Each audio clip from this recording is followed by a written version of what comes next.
அனைவருக்கும் அன்பான வணக்கங்கள். கோவையிலிருந்து பேராசிரியர் கற்பசுவாமி ராமநாதன்.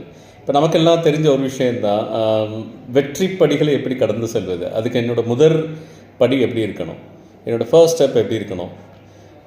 நம்ம உங்களோட ஃபர்ஸ்ட் பார்த்திங்கன்னா உங்களோட கோல் ரொம்ப கிளியராக இருக்கணும். தெளிவான ஒரு குறிக்கோளை உங்களுக்கு உருவாக்க முடிஞ்சது அப்படின்னா அதை நீங்கள் ஃபாலோ பண்ணுறது ரொம்ப ஈஸி. குறிக்கோளே இல்லாமல் போகிறது ரொம்ப சிரமம். அப்துல் கலாம் ஐயா அவர்களை ஒரு உதாரணமாக சொல்லலாம். அவரோட குறிக்கோளை எப்படி, லட்சியங்களை எப்படி எட்டி பிடித்தார். அது மட்டும் கிடையாது, இந்த இந்தியா வல்லரசாக்குவதற்கான அனைத்து முயற்சிகளிலும் அவருடைய முழு மூச்சும் ஈடுபாடு இருந்தது. ரெண்டாவது, உங்கள் மேலே உங்களுக்கு நம்பிக்கை வேணும். Believe in your self. அந்த பெஸ்ட் எக்ஸாம்பிள் சொல்லணும்னா இன்றைக்கி 2 தலையை சொல்லலாம். ஒன்று தோனி, சிஎஸ்கேக்கு எப்படி அவர் முழு மூச்சாக அர்ப்பணிக்கிறாரோ. இன்னொன்று நம்மளோட ஆக்டர் அஜித், அவர் பார்த்திங்கன்னா தலை எப்படி அவரோட பேஷன் டுவர்ட்ஸ் அவரோட ஸ்டெப் வெற்றிக்கான படியில் அவருடைய ரேஸ்ன்ற அந்த ஒரு இது எடுத்து உன்னதமாக செயல்பட்டுருக்காரு.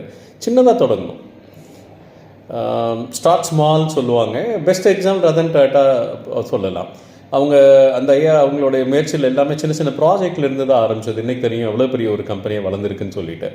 அதே மாதிரி நீங்கள் தொடர்ந்து கற்றுக்கிட்டே இருக்கணும். Learn continuously. அதுக்கு எக்ஸாம்பிள் சிம்பிள் எக்ஸாம்பிள் நீங்கள் எடுத்துக்கலாம். ரோஹித் சர்மா எடுத்துக்கலாம், இல்லை சூரியகுமார் யாதவ் எடுத்துக்கலாம். இவங்கெல்லாம் பார்த்தீங்கன்னா கண்டினியூஸாக அவங்க இருக்க சார்ந்த ஃபீல்டில் அவங்களோட ஸ்கில்லை டெவலப் பண்ணிக்கிறாங்க. எப்பேற்பட்ட 10 நாள் விளாடுறது மாதிரி. அதே மாதிரி உங்களோட பயத்தை நீங்கள் தைரியமாக எதிர்கொள்ளணும். Face your fear. Best example நான் சொல்ல நெல்சன் மண்டேலா ஐயா. அவங்க ஜெயிலில் அவங்க பார்க்காத பிரச்சனைகள் கிடையாது. பட் சமத்துவத்துக்காக போராடி எவ்வளவோ சாதனைகளை பண்ணியிருக்காங்க.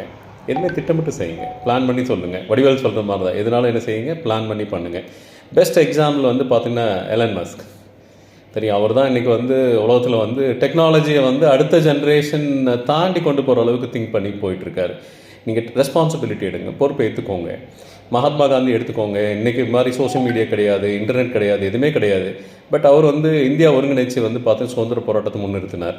அதே மாதிரி உங்களுக்கு சப்போர்ட் உங்களுக்கு கண்டிப்பாக வேணும். அது மென்டாராக இருக்கலாம், ஃப்ரெண்ட்ஸாக இருக்கலாம், கம்யூனிட்டிஸாக இருக்கலாம், அதெல்லாம் இருக்கலாம். ஈவன் எலன் மாஸ்க் எடுத்துக்கோங்க, ஸ்டீவ் ஜாப்ஸ் எடுத்துக்கோங்க. அவருக்கு பார்த்தீங்கன்னா அவருக்கு மைக் மார்க்கில் பயங்கரமான ஒரு மென்டார். அவரால் ஆப்பிள் எவ்வளோ தூரம் வளர்ந்ததுன்னு எல்லாத்துக்குமே தெரியும். தொடர்ந்து ஒரு கன்சிஸ்டன்சி மெயின்டைன் பண்ணுங்கள். அது ரொம்ப ரொம்ப முக்கியம். அது செரீனா வில்லியம்ஸ் எடுத்துக்கோங்க. டென்னிஸில் இருக்கும்போது, உச்சக்கட்டத்தில் இருக்கும்போது அவங்க தொடர்ந்து அவங்களோட கடினமான உழைப்பில் முன்னேறி வந்தாங்க. உங்களோட வளர்ச்சியை நீங்கள் செலிப்ரேட் பண்ணணும். எப்போ செலிப்ரேட் பண்ண முடியும் உங்களோட வளர்ச்சியை? நீங்கள் முழுவதும் உங்களோட ஒவ்வொரு ஸ்டெப்புமே உங்களை புரிஞ்சு உங்களோட குறிக்கோளை நோக்கி எடுத்து வைத்தீங்க அப்படின்னா நீங்கள் உங்களோட வளர்ச்சியை பார்க்கலாம். அந்த வளர்ச்சியை நீங்கள் செலிப்ரேட் பண்ணலாம்.